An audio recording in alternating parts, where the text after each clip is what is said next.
Hey, what's up, everyone? We're here at Media Day at NAMM. Hey, what's up, everyone? It's David coming to you live from the NAMM Show. Hey, what's up, everyone? We're here at the NAMM Show. Hey, what's up, everyone? We're back with more NAMM coverage. Today, I want to talk about the weird, wacky, and wonderful things that I saw. I'll give you 6 of them. And number 1, obviously, was that guy playing Thriller on that weird guitar thing. My goodness, he was awesome.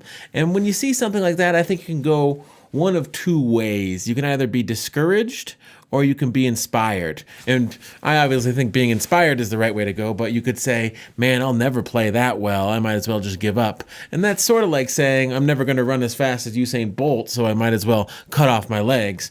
Or you can take a look at someone playing like that and say, I may never play that well, but it's comforting to know that there's people out there that have the skill and talent to do that have the dedication to take the time to learn a piece like that and play it all the way through. And it sort of gives you hope for the future, that people can focus on music, dedicate their lives to it, and become that amazing at it. And in some way, shape, or form, I would like to do the same thing. Just keep pushing forward and getting better and better. So number 1 was obviously wonderful, and it was that awesome Thriller guitar solo. But at number 2, I think we'll go a little bit more weird and wacky. It was a company out of Brazil. Let's hear how I described it on the day. Hey, what's up, everyone? We're here at the NAMM Show. Day 1 was a rousing success. I saw a lot of awesome stuff, but the most important thing that I saw, I think, was a company out of Brazil called Santo Angelo. They are currently making scented guitar cables. They're going to come in 3 scents. That's chocolate, mint, and lime. And that's exactly what the world needs. You see, at NAMM, you'll see a lot of beautiful guitars, custom-made lutherie, some incredible pro audio products, but what you don't get a whole lot of is scented guitar cables. That's something that didn't exist until now, and now it does exist because of Santo Angelo. Now, I wanted to mention these Santo Angelo cables because the lady working behind the booth was really cool. She said, people are coming up to me and saying, why are you making these? And I'm saying, why not? She said, yeah, imagine that you open your case, it'll actually smell nice. And I said, yeah, that's pretty good, because I perfected the stale beer and cigarette smelling guitar cables years ago. You see a lot of beautiful lutherie at NAMM. You see a lot of new gadgets and new tech, but I've never seen scented guitar cables there. So kudos to Santo Angelo for bringing a new product to the market. The next thing I want to talk about that's a little wacky is just a company with a wacky name that does not have a wacky product at all. They're called Stage Ninja, and I stopped at the booth just because I liked the name, and they're making these clamps that clamp on the desk and hold a microphone, sort of like a Gorilla Pod type thing. But what really struck my eye was these cable organizational boxes for live applications and for the studio. I am a sucker for organization and cable management, and when I saw what Stage Ninja was doing, I thought these products are really cool, and I thought they were worth a mention, and I thought that their name, Stage Ninja, was kind of wacky, but really cool. And then moving on to another thing that was wacky, there's an earplug company called Eargasm Earplugs. And let's hear how I described them on the day. There's a new earplug company on the block called Eargasm Earplugs, and I gotta hand it to them with their branding. They were handing out condoms as promotional material. I even have one to show y'all. Eargasm Earplugs. I was going to show you a used condom as a joke, but I decided not to. So maybe they're not wacky, they're just classy. Classy AF. But they're a filter-based earplug. Filter-based earplugs are great. I use filter-based earplugs. I personally use Sensaphonics Earplugs because they're custom molded to your ears, and you'll never find anything that sounds better.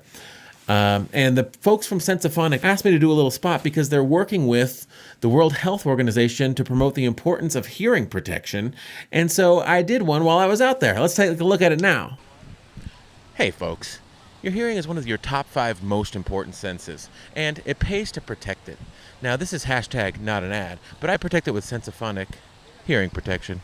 Now, you may choose something different, but it's important that when you're in loud situations, you get those earplugs in and you save that precious hearing. So, this is David Harper from Talking Leaf Media, signing off, telling you, protect your hearing. It's one of your top 5 most important senses. So, I have to mention something wonderful that I saw. I know that I mentioned that there's beautiful Lutherie there, but I wanted to mention Bad Boy Guitars out of Scottsdale, Arizona. Not only were their guitars beautiful and wonderful, but also I felt for these guys because they were put into a booth right next to this pedal company, and they had one pedal, and it was designed to make you sound like Angus from AC/DC. And so the booth next to them was blasting AC/DC riffs all day, every day at top volume. And you could tell that these guys were getting a little bit annoyed with it.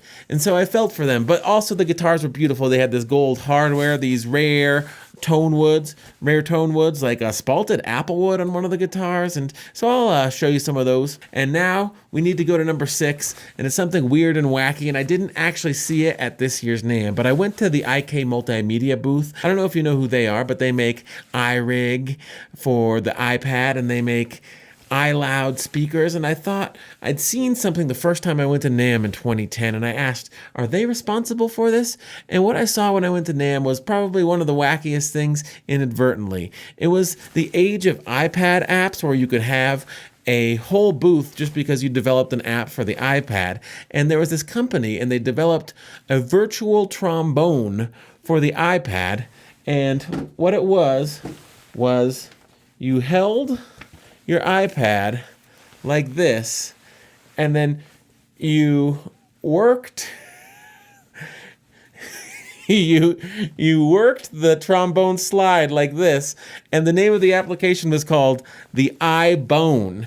And I didn't get any footage of that this year because it doesn't exist anymore. IK Multimedia assures me they were not the geniuses behind the iBone, but I thought that that was one of the funniest things I ever saw at NAMM, and I wanted to mention it before I forgot and it got lost to history. So those are 6 things that were weird, wild, wacky, and wonderful at NAMM this year. I hope you enjoyed this video. If you did, feel free to like or subscribe, and I'll be back later this week with more coverage from NAMM. Take care of yourselves, everybody. Bye. Yeah, I saw a lot of cool stuff. I saw the Fender 9-neck guitar.